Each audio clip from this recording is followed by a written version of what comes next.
गुड़िया ला हरी हरी चूड़िया ले आई हा। अरे बाप रे बाप, तो ये भैया लोग आज पहली बार भोजपुरी में कुछ नया सुने ले बानी। काहे से कि पहला ऐसा भोजपुरी गायिका बाड़ी नु जे अपना गुड़िया खातिर चूड़िया मांगावतारी।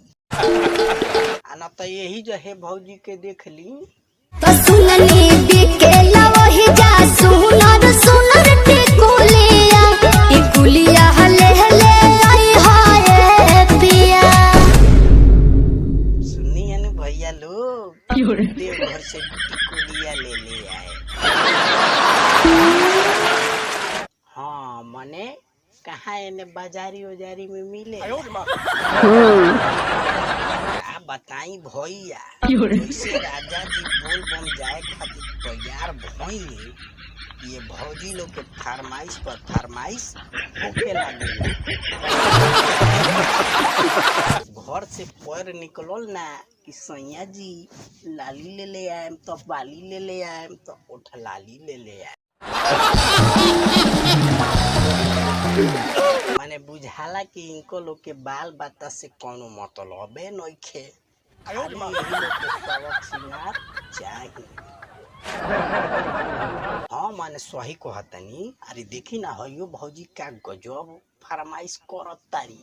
हमरा खाती देव घर से चूड़ी ले आई हा, हमरा खाती देव घर से चूड़ी ले आई हा।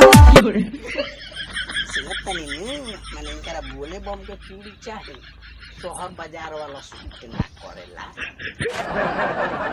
क्या बताइए भैया लोग, गजब गजब के भौजी बाड़ी लो, गजब गजब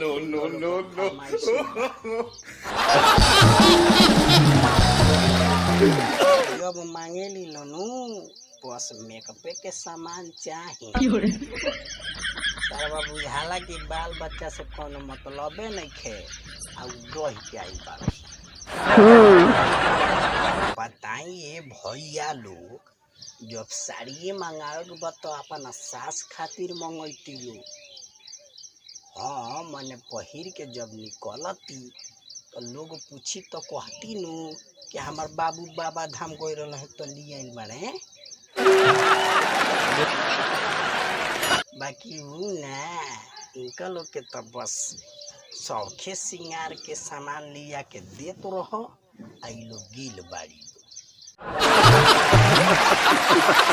अरे कबो तनी अपना मुनो खाती झुनझुना मांगा ली हो करलो, लाली बाली तो ढेर लगा ले लो।